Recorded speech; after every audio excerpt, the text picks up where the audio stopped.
अल्हम्दुलिल्लाह रब्बिल आलमीन वस्सलातु वस्सलामु अला रसूलिहिल करीम व अला आलिहि व सहबिहि अजमईन। अम्मा बाद फ़अऊज़ु बिल्लाहि मिनश शैतानिर रजीम। बिस्मिल्लाहिर रहमानिर रहीम। ज़िम्मेदारान जमात इस्लामी और यहाँ इलेक्शन कमीशन ऑफ पाकिस्तान के सिंध के दफ्तर के सामने धरना दिए हुए मेरे भाइयों, दोस्तों, नौजवानों, आज हमने इस एहतजाज का ऐलान किया था और हमारा ख्याल था कि इलेक्शन कमीशन को कुछ शर्म आ जाएगी और वो हमारा जमहूरी, आईनी, कानूनी हक हमारे एहतजाज से पहले देंगे और ऐलान कर देंगे कि जो 11 यूसीओ में जहां इंतखाब नहीं हुआ उसमें इंतखाब का शेड्यूल जारी हो जाएगा। लेकिन मुझे अफसोस है कि इलेक्शन कमीशन ने अपनी इस आईनी और जमहूरी और कानूनी जिम्मेदारी को पूरा नहीं किया। हो सकता है उनके पास बहुत सारे मसाइल हों। इस वक्त उन ज़िमनी कौमी इंतखाबात के लिए उन्हें काम करना पड़ रहा हो जो बेरंग हैं, बेबू हैं, बेजायका हैं, जिसके इनेकाद से न मुल्क को कोई फ़ायदा होगा, न शहर को कोई फ़ायदा होगा, न सूबे को कोई फ़ायदा होगा।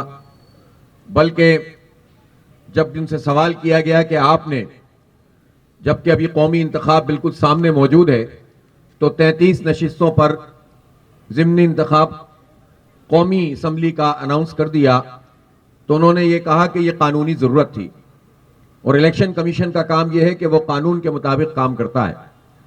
तो मैं चीफ इलेक्शन कमिश्नर से ये पूछना चाहता हूं कि कराची ने क्या कसूर किया है? कराची के 3.5 करोड़ इंसानों का क्या कसूर है कि उनके कानूनी हक को आप तस्लीम नहीं करते? और बल्दियाती इंतखाब के फौरन बाद जिस शेड्यूल को अनाउंस हो जाना चाहिए था, आज 16 और 10 26 दिन गुजरने के बावजूद आपने उसे अनाउंस नहीं किया है। इसलिए हम एहतजाज कर रहे हैं और एहतजाज को अपना हक भी समझते हैं और हम अपना फर्ज भी समझते हैं कि हम इस एहतजाज को करके अवाम की तर्जुमानी करें। मुझे अफसोस के साथ कहना पड़ता है कि इलेक्शन कमीशन, उसके सामने हमें बार बार दरखास्तें देकर पेश होना पड़ा कि इंतखाबात मुनक्किद किए जाएं। सितंबर 2021 में हमने एक दरखास्त दी थी, जिस दरखास्त की बुनियाद पर समाअत हुई और मैं और सैफुद्दीन एडवोकेट साहब इस्लामाबाद गए और वहां हमने कहा कि आप क्यों नहीं सिंध हुकूमत को कहते हैं कि वो इलेक्शन करवाएं और उसका कानून साजी करें। और वहां फिर एक टाइम फ्रेम तय हुआ और बिल आखिर यह तय पाया कि अब इंतखाब कराए जाएंगे। जब टाइम फ्रेम तय हुआ और बल्दियाती एक्ट आया तो उस एक्ट में हमारे इख्तियारात को छीना गया। हमने उसके खिलाफ मुजाहिमत की, एहतजाज किया, मार्चेस किए और फिर बिल आखिर 29 दिन का धरना दिया सिंध असम्बली के सामने। तब जाके हुकूमत के साथ हमारा एक एग्रीमेंट हुआ और अभी उस एग्रीमेंट पर अमल दरामद शुरू हुआ कि उस दौरान में रिजीम चेंज हुआ और हमेशा वो एमक्यूएम जिसने कराची की सौदेगारी की है, कराची के मैंडेट को बेचा है, एक मर्तबा फिर कराची के इख्तियारात और कराची के मैंडेट का सौदा इन लोगों से किया और रिजीम चेंज के मौके पर अपनी वफादारियां इनको दे दी और इसके नतीजे में ना इख्तियारात, उसके ऊपर अमल दरामद हुआ और इलेक्शन को भी मौखर करने की कोशिश की गई।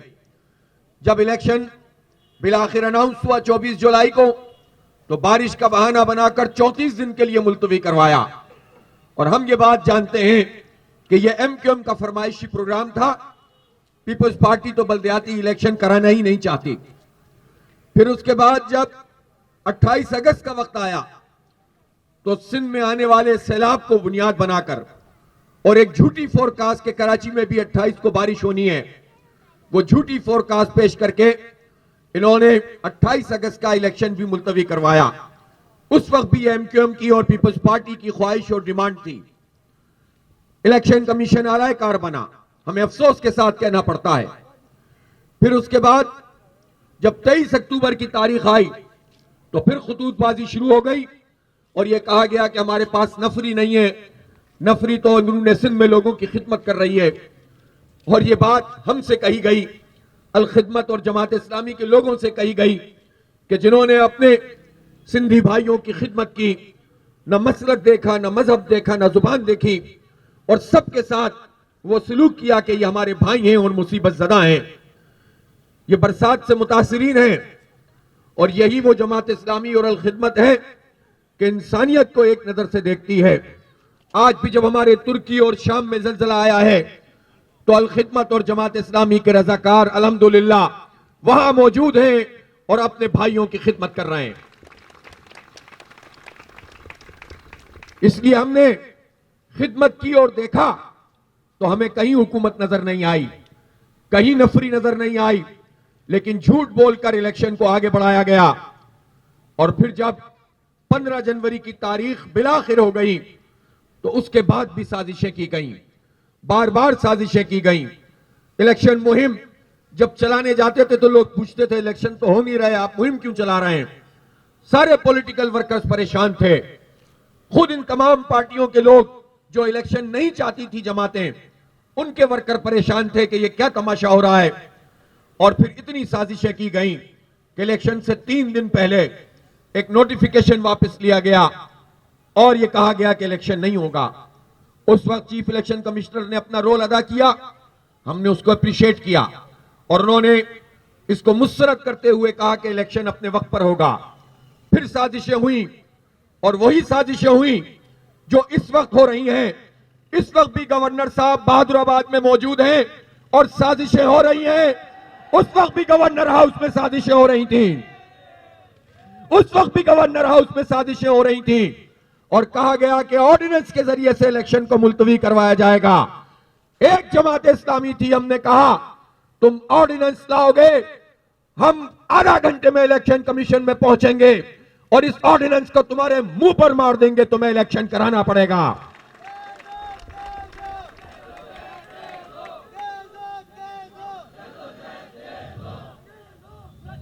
ये जमात इस्लामी थी, या कारकुनान थे, ये कराची के अवाम थे जो हमारी पुष्ट पर खड़े हैं, जो चाहते थे कि यहां मेयर मुंतखब हो, जो चाहते थे यहां पर यूसीओ का निजाम हो, टाउन्स का निजाम हो, हमारे मसले हल हो। और उसके नतीजे में फिर बिला आखिर इलेक्शन कमीशन ने फैसला किया कि इलेक्शन हो रहा है। आपने फैसला किया, हमने अप्रिशिएट किया। हालांकि आपने 3 मरतबा इलेक्शन मुलतवी किया था। आपने ऑन रिकॉर्ड कहा कि मुझ पर दबाव था। चीफ इलेक्शन कमिश्नर साहब, किसी दिन जरा हौसला पैदा करें और बताएं कि यह दबाव कहां कहां से आपके पास आता है और वो कौन लोग हैं जो कराची को जमहूरी हक से महरूम करना चाहते हैं। वो कौन लोग हैं जो कराची में एक मरतबा फिर वो दौर लाना चाहते हैं जिसमें कत्लो गारतगरी हो, भत्ताखोरी हो, दहशतगर्दी हो, बोरीबंद लाशों का कारोबार चले। कभी आप उनको भी एक्सपोज करें कि कौन लोग हैं जो पहले बिखेरते हैं, फिर मिलाते हैं और फिर अपनी मर्जी के नताइज हासिल करने की कोशिश करते हैं। जमात इस्लामी अपनी जमहूरी और बरसरे जमीन जिद्दोजहद के नतीजे में अवाम के साथ मिलकर इंशाअल्लाह कराची के अवाम का एक एक हक वापस लेगी इंशाअल्लाह ताला। इसलिए जब यह इलेक्शन हुआ तो हमें मालूम था कि जो हल्का बंदियां हैं वो हल्का बंदियां दुरुस्त नहीं है, लेकिन अगर उन हल्का बंदियों पर हम खड़े हो जाते तो ये मजीद 2 साल इलेक्शन नहीं कराते। हमने कड़वा घूंट पिया और कहा कि हम इस चैलेंज को कबूल करते हैं कि हम तो 45,000 और 50,000 वोट वाले हल्के से इलेक्शन लड़ेंगे और तुम अपनी मैनेजमेंट के जरिए से अपनी पसंद की यूसीओ में 10,000, 5,000, 2,500, 15,000 ये वाली यूसीओ में, इतने वोट वाली यूसीओ में इलेक्शन लड़ोगे, हम तुम्हारा वहां भी मुकाबला करेंगे और 50,000 वोट वाली यूसीओ में मुकाबला करेंगे और फिर 1 और 4 के रेशो के बावजूद नंबर्स में भी तुम्हारा मुकाबला करेंगे। अल्हम्दुलिल्लाह कराची के लोगों ने साजिशों को नाकाम किया और पाकिस्तान पीपल्स पार्टी के वो सारे ख्वाब बिखेर दिए और वोटों में भी जमात इस्लामी सबसे ज्यादा, सीटों में भी जमात इस्लामी सबसे ज्यादा।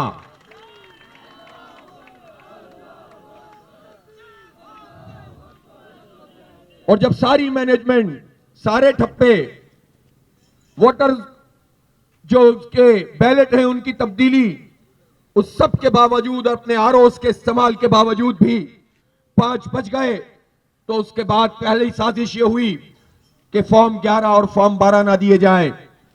उसके लिए लड़ाई लड़नी पड़ी। ये सिंध के इलेक्शन कमिश्नर गवाह हैं।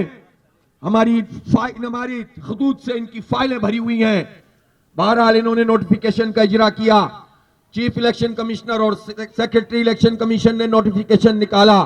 रात 3-4 बजे जाकर 50-60% सीटों पे हमें फॉर्म 11 और फॉर्म 12 मिल सके। और फिर जब ये मिल गए तो आरओस के जरिए से कार्रवाई शुरू हुई और नंबर बदलने शुरू हुए, जिसका शाहकार मुदस्सिर अंसारी की यूसी, जिसकी तफसीलात इन्होंने बताई हैं। लेकिन हमने एहतजाज किया।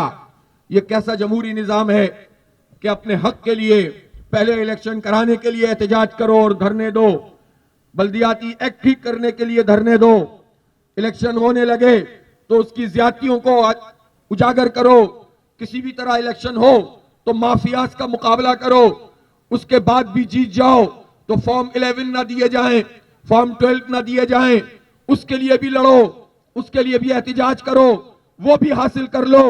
तो आरओस का मुकाबला करो, इनके अपेंडिक्स ए का मुकाबला करो और वहां नताइज की तब्दीली हो तो वहां पर धरने दिए जाएं। फॉर्म 13 के लिए एहतजाज हो, फॉर्म 14 के लिए एहतजाज हो। इलेक्शन कमीशन की समाअत के दौरान एक मुअज्जिज रुकन ने, इलेक्शन कमीशन के एक मुअज्जिज रुकन ने कहा कि जमात इस्लामी धरने क्यों देती है। मैं पूछना चाहता हूं कि आप अपनी जिम्मेदारी पूरी क्यों नहीं करते। आप इलेक्शन अनाउंस नहीं करेंगे, हम धरने देते रहेंगे, धरनों का दायरा भी बढ़ाते रहेंगे और आपको भी एक्सपोज करेंगे, इस निजाम को भी एक्सपोज करेंगे। इसलिए ये मत कहें हमें कोई ना पढ़ाए, कोई ना सिखाए। आप अपना फर्ज क्यों नहीं पूरा करते। आप 11 यूसीओ के जिम्न इंतखाब का ऐलान किसके कहने पर नहीं कर रहे।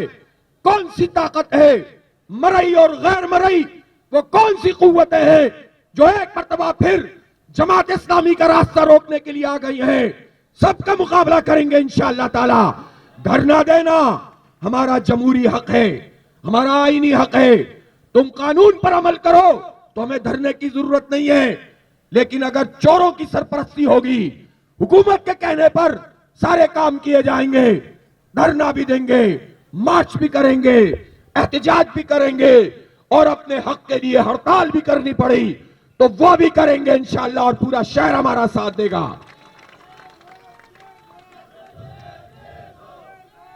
आज तो हम यहां सिंध इलेक्शन कमीशन पर धरना दिए हुए हैं। जमात इस्लामी की कुव्वत यह है अल्हम्दुलिल्लाह कि अगर हमें इंसाफ नहीं मिला तो हम इस्लामाबाद के इलेक्शन कमीशन में भी तवील धरना देने के लिए बैठ जाएंगे इंशाअल्लाह। अपना हक लेंगे, अपना हक लेंगे, अपने आवाम का हक लेंगे, अपने शहर का हक लेंगे और साजिशों को नाकाम करेंगे। इसलिए हम यहां धरने पर बैठे हैं और मैं पूछना चाहता हूं कि धरना जारी रखा जाए कि नहीं रखा जाए।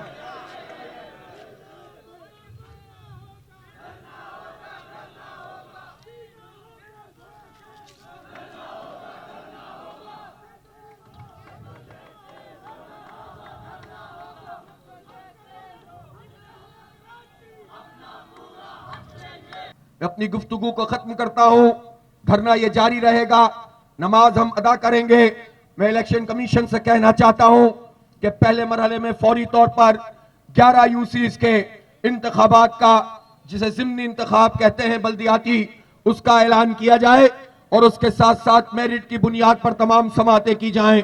बाकी तफसील इंशाअल्लाह बताऊंगा और जितनी साजिशें इस वक्त जोड़ तोड़ की हो रही हैं उस सब को भी इंशाअल्लाह बेनकाब करेंगे और कराची को बेचने वालों को भी बेनकाब करेंगे इंशाअल्लाह ताला। आप लोग यहां धरने पर मौजूद रहें और मजीद भी अपने साथियों को बुलाएं, इस धरने को बढ़ाएं ताकि हमारी मौसर आवाज पूरे पाकिस्तान तक पहुंचे। बहुत शुक्रिया। वाक़िर दावाना अनिल हम्दुलिल्लाहि रब्बिल आलमीन।